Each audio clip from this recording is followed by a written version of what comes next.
it's not just the one-time sale or the second. It's really trying to develop where you're becoming so, I don't know if ingrained's the right word, but adopted to a point where you're really eliminating any future decision making. Like you become the oral care product of choice. Hello and welcome to the Unnoticed Show. I'm delighted to have Howard Kaufman, who's joining me all the way from Scottsdale, Arizona. And on this show, we're going to talk about how ORL is taking on the big guys when it comes to dental hygiene.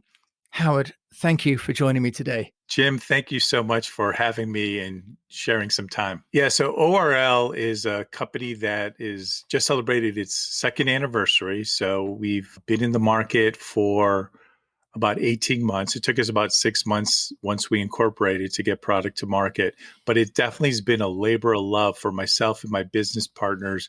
This has been an initiative we've been working on north of 3 years, and it really was the discovery. And for me, one day it was just shopping in a grocery store, and I happened to be looking at a children's brand of toothpaste from a very well-known national brand, international brand.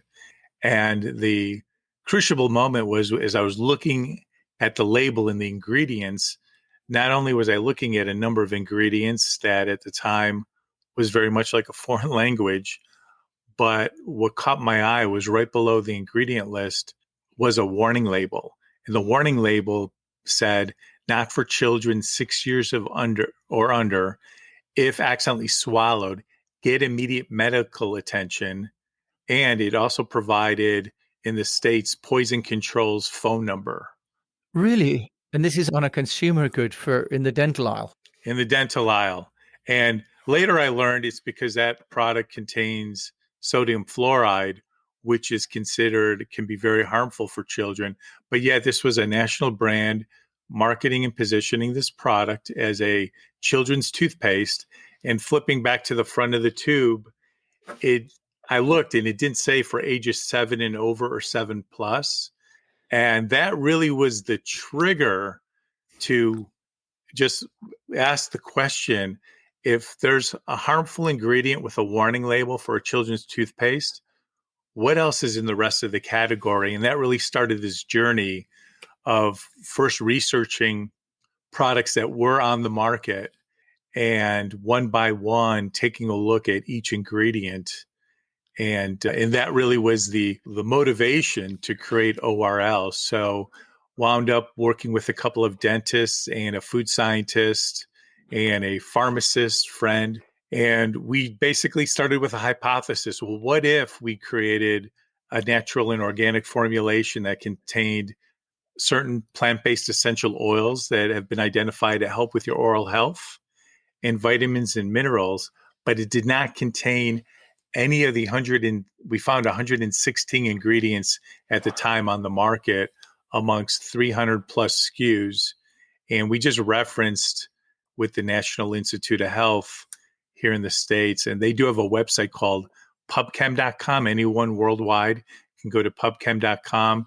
You can put in any food ingredient, cosmetic ingredient, in our case, oral care ingredient, into a search bar, and instantaneously you'll be rendered a full scientific report about that ingredient, where it's used, how it's used, if there's any aliases or other synonyms that ingredient's known for, and if there's any documented health or safety issues with that ingredient, it's all in that report. And that's how we discovered the 116 harmful ingredients that we made a commitment that as we developed our hypothesis into a pilot, that we were not going to introduce that back into the marketplace. Good heavens. Well, obviously, just a little bit stunned because I've been giving my daughters toothpaste for the last 13 years, and I bought some toothpaste from Thailand for them when they were young because it had sort of herbal extracts in it. But when I came back to Europe, impossible to find. So this must be a brand, ORL, which comes up against some challenges when it comes to marketing, doesn't it? Let's leave aside all the compliance issues of getting it through FDA and so on, because that's another issue.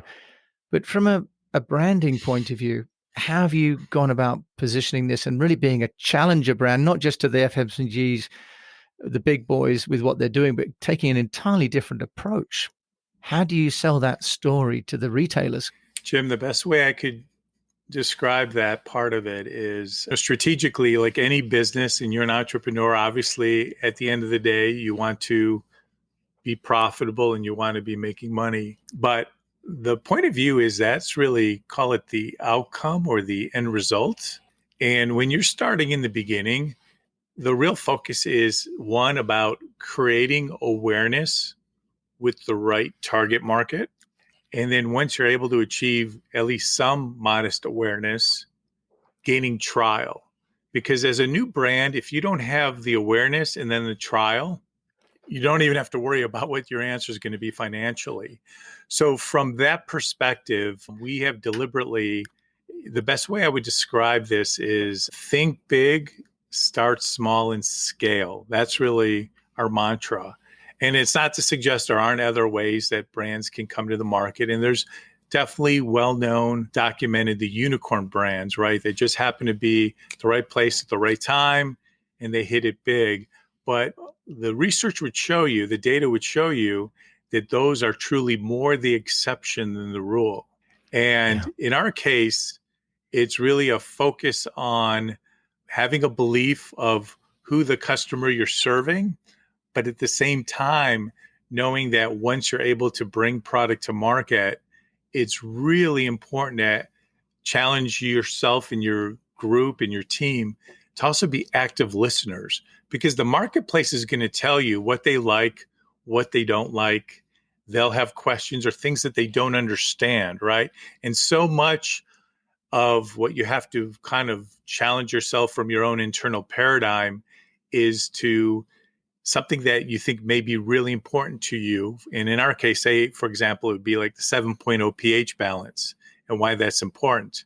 And we can talk amongst ourselves enough of it, but in certain segments, the market's like, so what? So it comes back to that old adage, and I know it's something that I think the Leo Burnett agency really was a big believer in, is that test of, is it true, yes or no? And if it's yes, but the second follow-up question is, does it matter?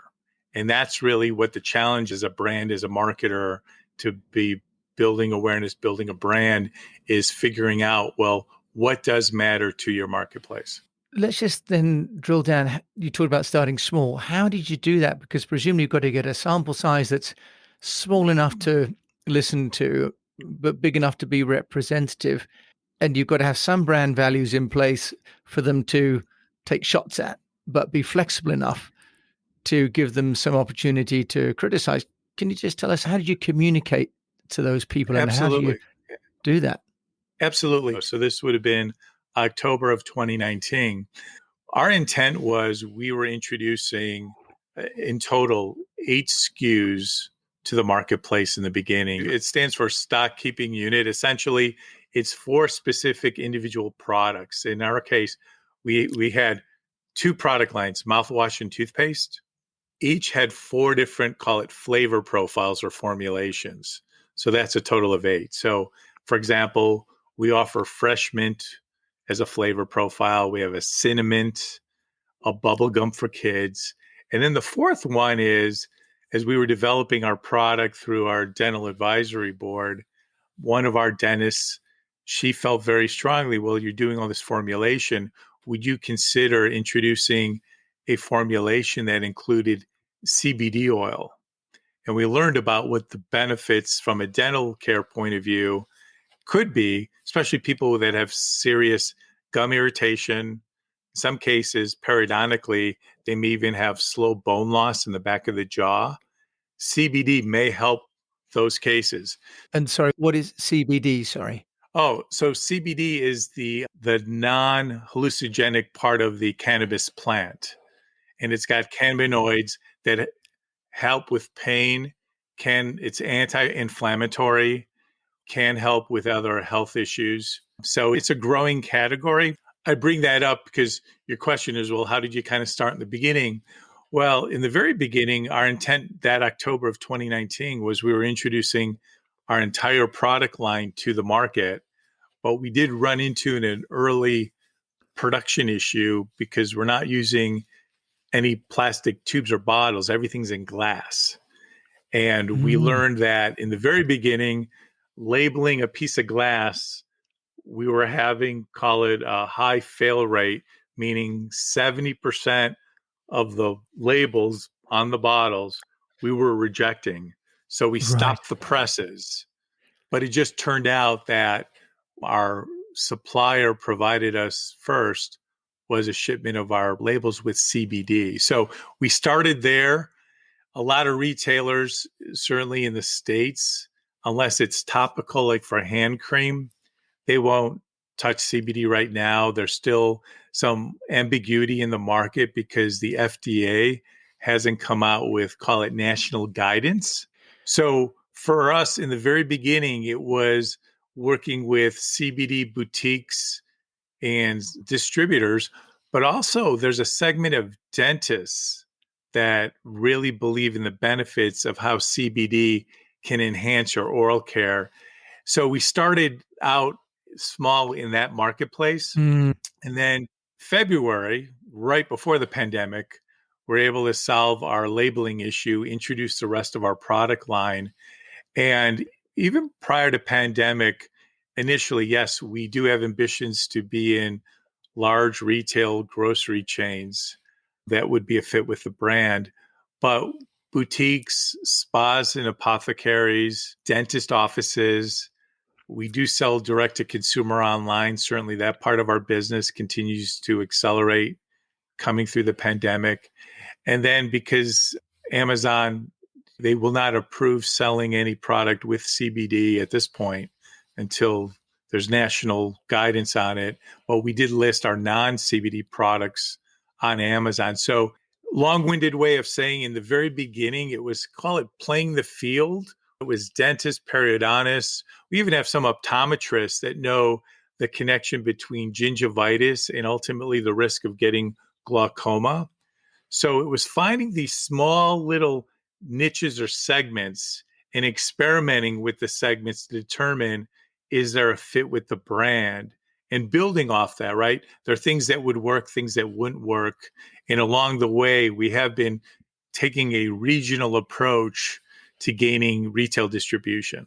So it's been kind of an omni-channel approach in the very beginning. And I would suggest we certainly don't have the resources as the big, when you're David with the slingshot going after these mammoth multinational companies, but you got to also look at it when we remind ourselves, let's win with what we have. So we're small, we can outservice, we believe, we can be very responsive, we can maybe be more generous than we can certainly make decisions faster. So we're trying to basically use that to our advantage as we enter the market.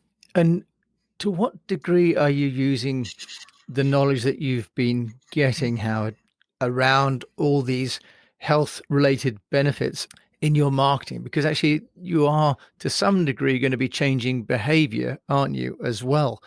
So, is that part of the ORL kind of brand story? Because you are asking people to adopt new brands, but also new ways of perhaps looking after their own healthcare, but also their children or their aging parents. So how are you using that in your brand story as well? No, it's a key component of it, right? Because we know our brand, it's really tailored for the consumer who's looking to lead a more active and healthier lifestyle. So much of this is choice. And I am very respectful of all the other brands out there because it is choice. And we have no grandiose ambitions that we're like looking to achieve dominant market share. But I do know enough now after, again, 18 months in the marketplace and validation from our own research that we've done, certainly looking at consumer behavior in terms of order patterns and feedback. And then even with our retail partners, the amount of stickiness that we're developing. So I do know enough to be convicted that there's a tribe now for our brand. But Jim, what I don't know is the tribe only 2,000 people? Could it be 20,000 people? Could it be larger than that? Strategically, I don't know. But along the way, gaining the feedback and input from the market. And I can give you a recent example. So our call it generation one of our formulation with our toothpaste has had a natural ingredient, diatomaceous earth, which is an ingredient that the toothpaste would be almost like, but it's a natural ingredient. There's a lot of other health and oral care benefits to it. But what we learned very quickly from a few customers and then actually from a doctor was, well, it's also shellfish sourced. And from an allergy Oh, perspective, right. that's Yes. a very much a growing concern Yeah. among that type of allergen. So we did challenge our formulator and our Yeah. partners on, okay, what if we now modified our formulation, eliminated that ingredient, replaced it with some other natural ingredients that have benefit for you? And that's ultimately what we did. So starting about 4 months ago, we now have, call it a new and improved toothpaste formulation because we did eliminate that ingredient, but we only learned of that because we were in the market. Now, it's not to say if we invested in perhaps more sophisticated consumer research, we would have learned it earlier on, but it was just feedback in the market, listening to it, and then determining, is this something we can take action on? And we decided as a team, yes, this is something we want to take action on because it's important to the brand that we're building. And I love the fact that you talk about actually building a tribe around this oral Right. care, because obviously that's topical ever since I think Seth Godin talked about building a tribe. But for what some people might consider to be a commodity purchase, toothpaste, the idea that you could build a tribe around what for most people is just a off the shelf by price is really interesting. I think what you've done there, Howard. And what about, you talk about this idea of the iterations on the product. How much of the iteration are you sharing with your tribe? And how much are you saying, dunno, we've got a new one? Or are you sort of saying, we're thinking about formulating this? Because I'm quite interested in how much discussion and dialogue you have with the tribe for it to not spread fear that there's no sense of direction in the leadership. But on the other hand, you are taking participation. Quite a balancing act, isn't it?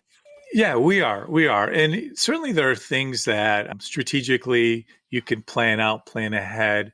And it's really important for us as we're building our brand, as we engage with our customers. Either it's directly, for example, there's a number of dentist offices that we engage directly with. We certainly engage with retail buyers, but very often there's a couple of levels of separation, not as close to the end consumer at times, but getting that more immediate feedback. We're also fairly active with our own, call it customer base, whether it's people who purchase from us, but we also have a segment of consumers interested enough in our brand to opt into our emails, but yet they haven't purchased. But in terms of surveying them for feedback and input, and there are a couple of examples. One most recently is we actually sped up on our product development roadmap in January, even though going through pandemic, but we actually did introduce a travel set. And the travel set was, we had enough consumers say, hey, your product's great, but your toothpaste is 500 milliliters. The mouthwash is 500 milliliters. The toothpaste is 120 milliliters. It's kind of bulky. And if I'm traveling, it would be great if you guys had introduced more of a travel convenience and something that, at least in the States, would be considered TSA compliant for air travel. So in January, we did introduce a travel set that's a 1 ounce toothpaste in a glass bottle and also mouthwash. And we did actually apply some innovation to it. So to have this not just a one and done type of travel set, the mouthwash is also 1 ounce, but we developed a concentrate with a mess-free pump. So when you're traveling, all you need is some bottled or filtered water in a glass, and it's like 3 to 5 sprays, and mix it, and there you have your mouthwash when you're on the road. That's a really nice idea. So and there's a number of things we have on our product development roadmap that opportunistically and ambitiously we want to develop. But getting that feedback early on from, as you're also characterizing, I guess, from our tribe, we said, we're hearing enough about it. Let's at least accelerate this and respond to it, because we, as much as we believe in our product, but like anything, there's always ways to improve. And to my earlier point, so much of this is choice, and you have to earn the consumer. It's not just the one time sale or the second. It's really trying to develop where you're becoming so, I don't know if ingrained's the right word, but adopted to a point where you're really eliminating any future decision making. Like, you become the oral care product of choice. So when they have a need, they're automatically thinking your brand. Sounds a lot easier than it actually is to achieve that and earn that. Yes. But that's kind of at least the can do. And again, I just point that example of our travel set as another way that we know that, hey, we can move perhaps faster than a large conglomerate, and we can get to market quicker. And if it doesn't work or we mess something up, we're humble enough and also nimble enough that, hey, we could make the adjustment or fix it. Or if it turned out this was the wrong thing, we can certainly just move on to something else. Now, if people are interested in finding out how to get your travel kit, and I love the idea of the concentrate, that's real genius. Yeah. Howard, you're the co-founder and CEO at ORL. I'm not supposed to call it oral, but it does spell ORL. I don't want to upset your co-founder. How can people find out about you and get involved and join your tribe? Well, Jim, thank you so much. And again, thank you for this opportunity. So certainly on LinkedIn, I'm on LinkedIn, or if you certainly, another great way to contact me is directly via email. And it's simply Howard, HOWARD, at ORLLABS.com. Howard Kaufman joining me all the way from Scottsdale in Arizona. Thank you so much for joining us on the Unnoticed Show and really inspiring us with what you're doing in terms of engaging with the current and future customers to develop your product. A really great example of how you can use communication to build a business. Thank you. Thank you so much, Jim. Appreciate it. Great. So you've been listening to the Unnoticed Show with Howard Kaufman all the way in Scottsdale, Arizona, who's the co-founder and CEO of the ORL brand, really bringing oral care, which we don't have to be afraid of giving to our children, to the market. So wish him well with that and hope that he can get the products over here to Europe. Thanks so much for listening to us here on the Unnoticed Show. In the meantime, until we meet again, we wish you the best of health, a profitable business, and that if you're developing a business that may seem unnoticed, listen and ask questions of your tribe, and they will give you guidance on how to grow your business. Thanks so much for listening.